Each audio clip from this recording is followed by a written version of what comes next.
Good morning students. कैसे हैं आप सभी। आज जो है हम नया टॉपिक स्टार्ट करने वाले हैं। ठीक है, हमने कल रूट पढ़ लिया था, ठीक है, और उसके मॉडिफिकेशन पढ़ लिए थे, उसके रूपांतरण पढ़ लिए थे। ठीक है, आज जो हम नया टॉपिक स्टार्ट करने वाले हैं बेटा वो है स्टेम। ओके, तो अपना जो नया टॉपिक है वो क्या है बेटा, स्टेम। ओके, तना, स्टेम, जिसको अपन क्या बोलते हैं बेटा, तना। तो जैसा कि मैंने आपको पहले बताया था कि तने का जो परिवर्धन है या तने का जो विकास है वो कहाँ से होता है। तने का विकास होता है भ्रूण के प्रांकुर वाले भाग से। ठीक है, भ्रूण का जो प्रांकुर वाला भाग है वो किसका निर्माण करता है बेटा, तने का निर्माण करता है। ठीक है, तो अपन लिख सकते हैं यहाँ पे अंकुरित बीज के भ्रूण के प्रांकुर से। ठीक है बेटा, प्रांकुर को अपन बोलते हैं प्लूम्यूल से तने का निर्माण होता है, से तने का निर्माण होता है। ठीक है, दूसरी बात अपन यहां पर पढ़ें कि तने के अंदर बेटा पर्व व पर्व संधियां दोनों पाई जाती है। ठीक है, जहां से पत्तियां निकलती है उस भाग को अपन बोलते हैं बेटा पर्व संधि। ठीक है, तो तने में पर्व व पर्व संधियां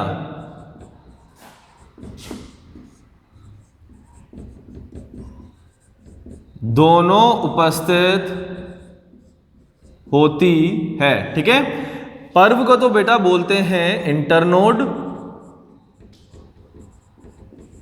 ओके, और पर्व संधियों को बोलते हैं बेटा नोड। ठीक है, अब अपन देखेंगे कि नोड क्या होता है। अगर अपन नोड की बात करें, ठीक है, कि पर्व संधियां क्या होती है, तो तने का वह भाग जहां से पत्तियां निकलती है उस भाग को अपन क्या बोलते हैं, पर्व संधि कहते हैं या नोड कहते हैं। ठीक है,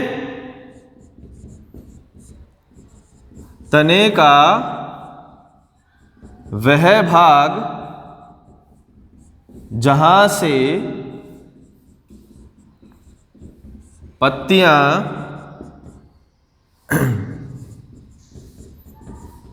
निकलती है, ठीक है, वो भाग क्या कहलाता है बेटा, पर्व संधि कहलाता है, नोड कहलाता है। समझ में आया। ठीक है, बात करें अपन इंटरनोड की कि इंटरनोड क्या होता है। ठीक है, तो इंटरनोड की बात करें तो इंटरनोड क्या होता है, दो नोड के बीच का स्थान, दो पर्व संधियों के जो बीच का स्थान है वो क्या कहलाता है, इंटरनोड।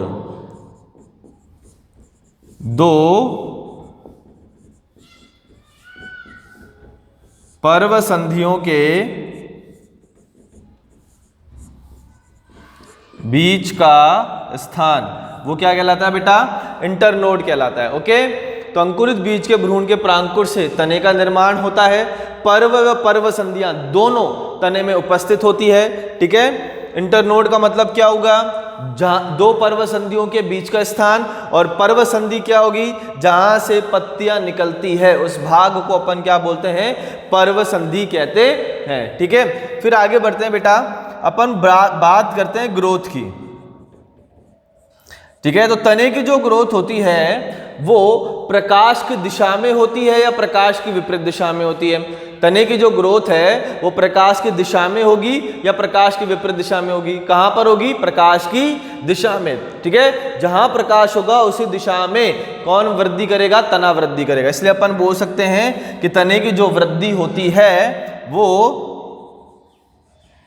धनात्मक प्रकाशानुवर्ती होती है, धनात्मक प्रकाशानुवर्ती होती है। ठीक है, ये गुरुत्वाकर्षण के विपरीत दिशा में वृद्धि करता है या उसकी उसी दिशा में वृद्धि करता है, तो ये क्या करेगा, उसके विपरीत दिशा में वृद्धि करेगा। ठीक है, इसलिए इसको अपन बोल सकते हैं कि तने की जो वृद्धि होती है वो ऋणात्मक गुरुत्वानुवर्ती होती है। वो क्या होती है बेटा? ऋणात्मक गुरुत्वानुवर्ती होती है। ठीक है, तो यहां तक समझ में आ गया है आप लोगों को? ठीक है, उतारो इसको बेटा, फिर आगे बढ़ते हैं अपन।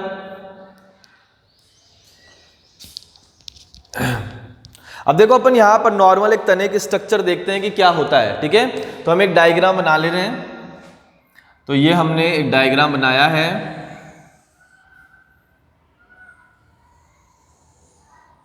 ओके, और ये हमने बनाया है पर्व संधियां। ये क्या बनाया बेटा? पर्व संधियां। ओके, तो ये जो आपको भाग दिखाई दे रहा है ये क्या है बेटा? पर्व संधि। तो ये वाला जो भाग है ये है नोड। नोड को अपन बोलते हैं पर्व संधि। ठीक है, और ये वाला जो भाग है इन दोनों के बीच का भाग, ठीक है, ये कहलाता है बेटा इंटरनोड। ये क्या कहलाएगा? इंटरनोड यानी पर्व। ठीक है, तो दो पर्व संधियों के बीच का जो भाग है वो क्या कहलाता है? पर्व कहलाता है। समझ में आ गया यहां तक? ठीक है बेटा, यहां से क्या निकलती है? इन पर्व संधियों से क्या निकलती है? पत्ती निकलती है। इन पर्व संधियों से क्या निकलती है? पत्ती। ठीक है, यहां से क्या निकल रही है? पत्ती। तो हम ये कह सकते हैं कि पर्व संधियों से क्या निकलती है बेटा? पत्तियां निकलती है या पत्तियां लगी होती है। ठीक है, पर्व संधियों पर क्या लगी हुई होती है? पत्तियां लगी हुई होती है। यहां तक समझ में आ गया आपको? ठीक है, अब बेटा यहां पर देखो, ये जो पत्ती है ना, ये पत्ती तने के साथ मिलकर एक कोण बनाती है। ये देखो, ये पत्ती इस तने के साथ मिलकर क्या बनाएगी? एक कोण बनाएगी, कोण। ठीक है, एक एंगल का निर्माण करेगी। उस एंगल को बोलते हैं बेटा एक्साइल। क्या बोलते हैं? एक्साइल। तो ये जो एंगल है ना बेटा, इसको अपन बोलते हैं एक्साइल। ठीक है, क्या बोलेंगे? एक्साइल। ठीक है, तो अपन लिख सकते हैं कि पत्ती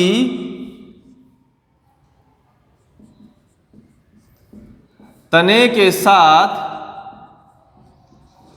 एक कोण का निर्माण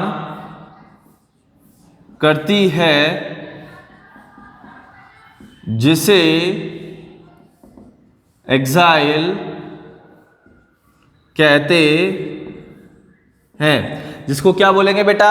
एक्साइल कहेंगे। ठीक है, मैं यहां पर एक और पत्ती बना रहा हूं। देखो, ये जो नोड है यहां से एक और पत्ती यहां पे मैंने बना दी है।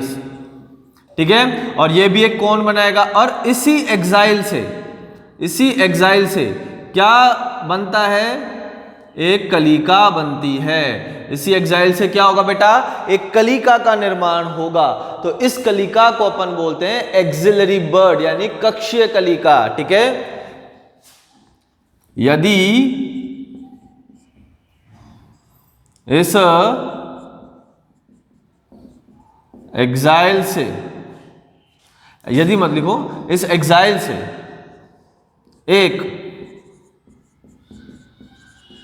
कलिका का निर्माण होता है उसे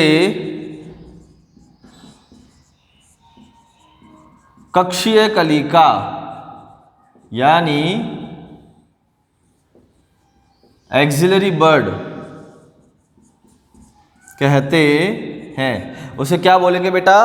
कक्षीय कलिका बोलेंगे, एक्सिलरी बर्ड कहेंगे। यहां तक आ गया समझ में? कोई दिक्कत है आपको?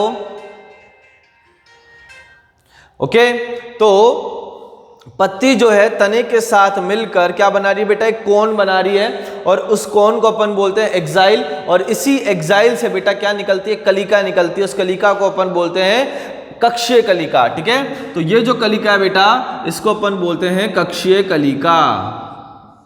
कक्षीय कलिका। तो कक्षीय कलिका भी कहां से निकल रही है बेटा? पर्व संधियों से निकल रही है। पर्व संधि तो है ना ये, ठीक है। तो यहां पर पत्तियां भी लगी होती है, यहां पर कलिकाएं भी लगी होती है, ठीक है। नोड वह स्थान है जहां से पत्तियां भी निकलती है और कलिकाएं भी निकलती है, ठीक है। अब देखो ये ऊपर वाला जो भाग है ना बेटा, इसको मैं थोड़ा सा डार्क कर रहा हूं, है ना, ये वाला भाग। तो ये कौन सा भाग है? ये अग्रस्त भाग है बेटा। कौन सा भाग है? अग्रस्त भाग। और अग्रस्त भाग पर जो कलिका निकलती है उसको अपन बोलते हैं अग्रस्त कलिका।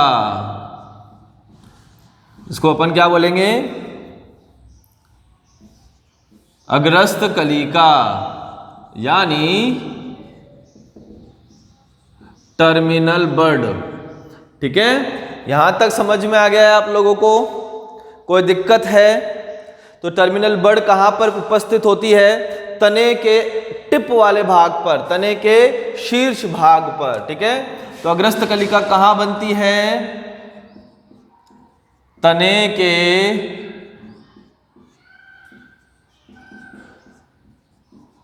शीर्ष भाग पर। कहां पे बनती है? तने के शीर्ष भाग पर। समझ में आ गया यहां तक? ठीक है। तो पर्व संधियों से तो क्या निकलती है? पत्तियां निकलती है, कलिकाएं निकलती है। पत्ती जो है तने के साथ मिलकर एक कोन बनाती है जिसको अपन बोलते हैं एक्साइल, और इसी एक्साइल से अगर कोई कलिका निकल रही है तो उसको अपन बोलते हैं कक्षीय कलिका, या फिर अपन उसको बोल सकते हैं एक्सिलरी बड, ठीक है। और तने के शीर्ष भाग पर एक कलिका उपस्थित होती है जिसको अपन बोलते हैं अग्रस्त कलिका, यानी टर्मिनल बड। यहां तक समझ में आ गया? और ये वाला जो भाग है ये आधारी भाग है इसका, और ये क्या हो गया बेटा? सॉइल, मिट्टी। ये क्या हो जाएगा? सॉइल, मिट्टी। क्लियर? कोई दिक्कत यहां तक?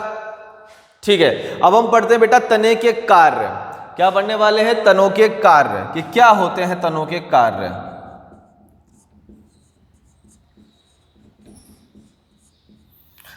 ओके। तो तने का अगर हम पहला कार्य देखें तो तना जो होता है उससे क्या क्या निकलती है बेटा? तने से पत्तियां निकलती है, पुष्प निकलता है और फल निकलते हैं, ठीक है। तो तने पर क्या क्या लगे होते हैं? तनों का मेन कार्य क्या है? कि बनाए रखना ना। तने पर पत्तियां, पुष्प व फल लगे होते हैं, ठीक है। क्या क्या लगे हुए होते हैं? तने पर पत्तियां, पुष्प व फल लगे होते हैं, ठीक है। तो पत्तियां, पुष्प और फल जो है उनको रखता है, उनको बियर करता है कौन? स्टेम। समझ में आ गया तक? तने का दूसरा कार्य अगर अपन देखें तो तना जो होता है ना बेटा, वो जल और भोजन के स्थानांतरण में मदद करेगा। देखो पत्तियों का काम क्या होता है? खनिज लवणों का और जल का अवशोषण करना। सॉरी, जड़ों का क्या काम होता है? पत्तियां और थोड़ा सॉरी, अपन क्या बोल रहे थे? हाँ, थोड़ा कंफ्यूजन हो गया बेटा ना। इट्स ओके, बहुत गर्मी है। क्लियर? तो टंग स्लिप हो गया है। हम ये पढ़ रहे थे कि जो जड़ें होती है, ठीक है, वो क्या करती है? जल और खनिज लवणों का अवशोषण करती है। क्या करती है? जल व खनिज लवणों का अवशोषण करती है। उसको कहां तक पहुंचाना है? पत्तियों तक पहुंचाना है। तो उस पत्तियों तक पहुंचाने के लिए मदद कौन करेगा? तना मदद करेगा, ठीक है। पत्तियां क्या करती है? भोजन का निर्माण करती है। पत्तियां क्या करेगी? भोजन का निर्माण करेगी, ठीक है। तो वहां से भोजन को जड़ों तक पहुंचाने का कार्य और पादप के सभी भागों तक पहुंचाने का कार्य कौन करेगा? तना करेगा। तो तना एक प्रकार से इंटरमीडिएट का काम करता है, ठीक है। तो हम लिख सकते हैं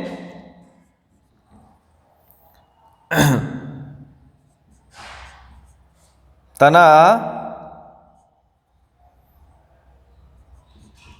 जल व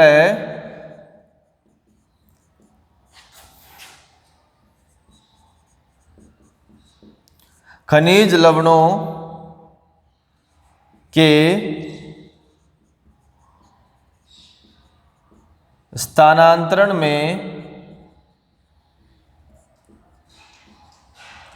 मदद करता है, ठीक है। बेटा बहुत गर्मी हो रही है, ओके, तो थोड़ा सा टंग स्लिप हो गया है, सॉरी इसके लिए, ठीक है। मैं पानी पी लेता हूँ, ओके। उसके बाद अपन स्टार्ट करते हैं तने के अन्य कार्य अपन देखते हैं यहाँ पे।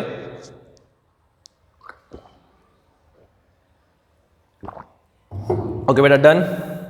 ओके, तो नेक्स्ट कार्य देखें। तो नेक्स्ट कार्य बेटा क्या है तने का, कि कभी कभी जो तना होता है वो प्रकाश संश्लेषण भी प्रदर्शित करता है। देखो, प्रकाश संश्लेषण का जो मुख्य काम है वो कौन करती है, पत्तियां करती है, लेकिन कभी कभी तना भी क्या करता है, प्रकाश संश्लेषण करता है। तो जब अपन तने के रूपांतरण देखेंगे उसमें देखेंगे कि तना प्रकाश संश्लेषण कैसे कर रहा है, पत्तियां क्यों नहीं कर रही है वहां पे। ठीक है, तो अपन लिख सकते हैं अगला कार्य यहां पर कि कभी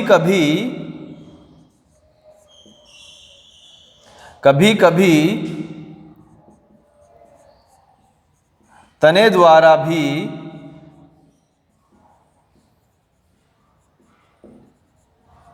प्रकाश संश्लेषण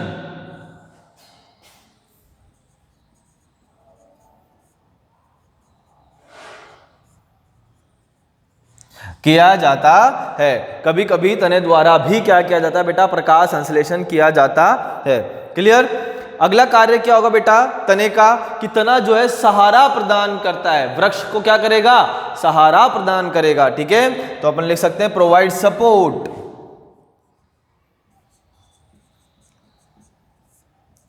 सहारा प्रदान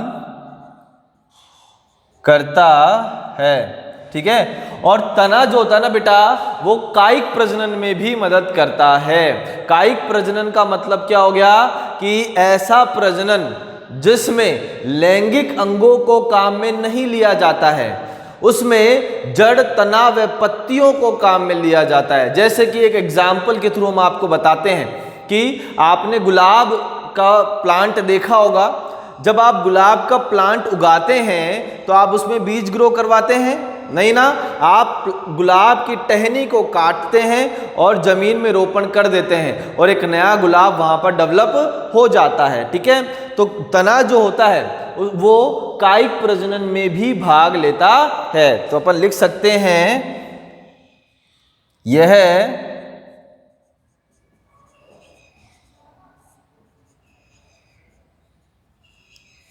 कायिक प्रजनन में भी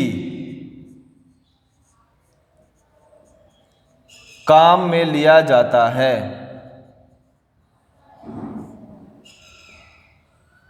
कायिक प्रजनन में भी काम में लिया जाता है। तो ये बेटा तने के कार्य हो गए। यहां तक आपको सभी को समझ में आ गया होगा, कोई दिक्कत है?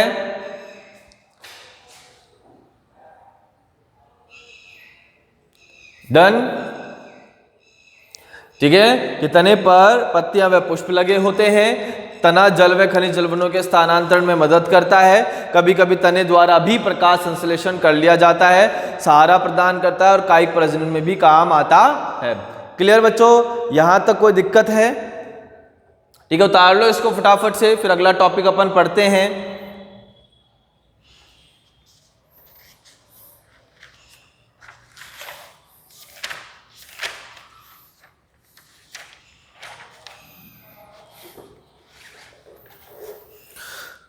ओके, ठीक है बेटा।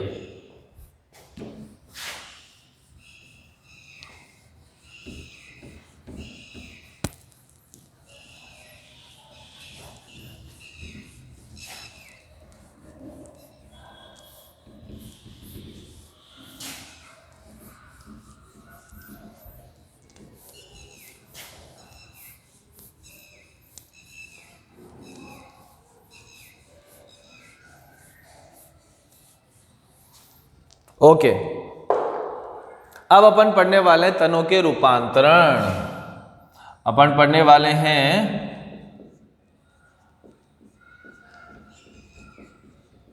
तनों के रूपांतरण। ठीक है, यानी मॉडिफिकेशन ऑफ स्टेम, तनों के रूपांतरण। ठीक है, मॉडिफिकेशन ऑफ स्टेम। तो ठीक है, इसको याद करने का एक ट्रिक है बेटा।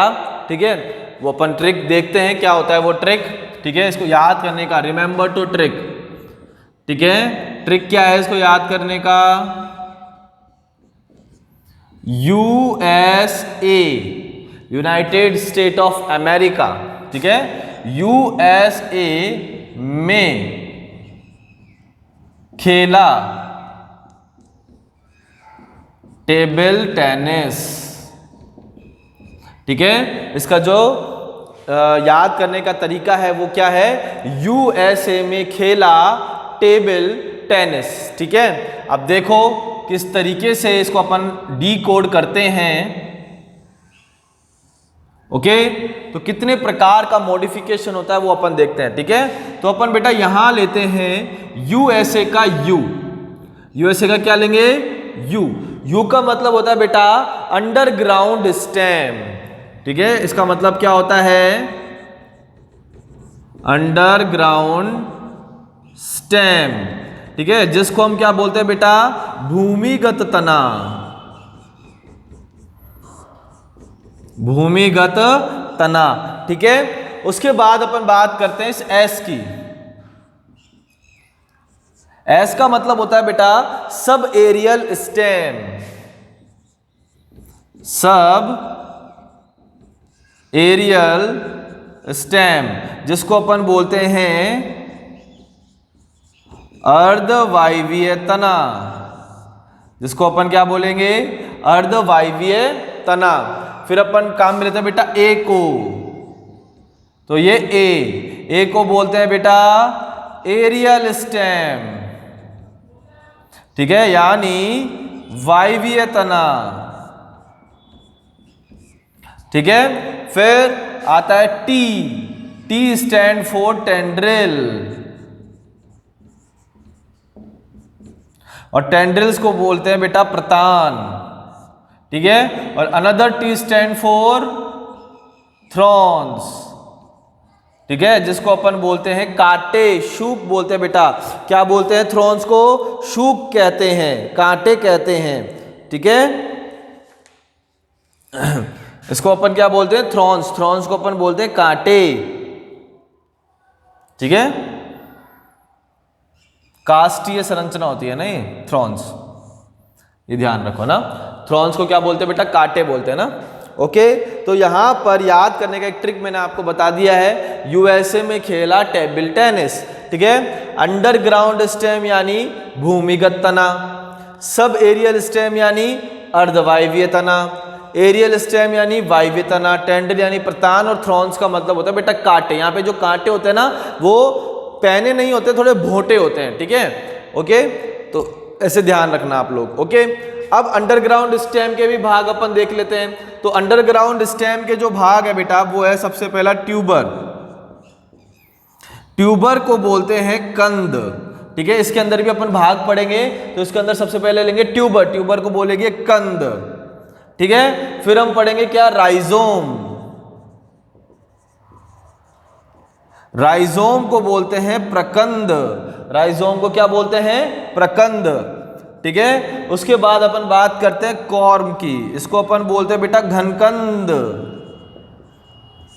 ठीक है। और फिर बात करते हैं अपन बल्ब की, और बल्ब को अपन बोलते हैं शल्ककंद, ठीक है। तो this is the modification of underground stem, underground stem is called stem, ठीक है। तो तने के रूपांतरण ये पढ़ेंगे अपन इसके अंदर, ठीक है। सब एरियल स्टेम की अगर अपन बात करें तो सब एरियल स्टेम में अपन पढ़ने वाले हैं रनर, ठीक है। रनर को बोलते हैं बेटा ऊपरी भूस्थारी,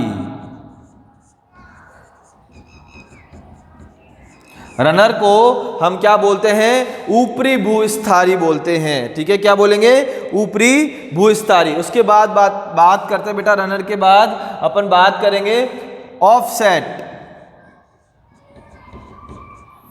ऑफसेट को बोलते हैं भूस्थारी का, ठीक है। फिर बात करेंगे स्टोलोन, ठीक है। स्टोलोन को बेटा अपन बोलेंगे भूस्थारी,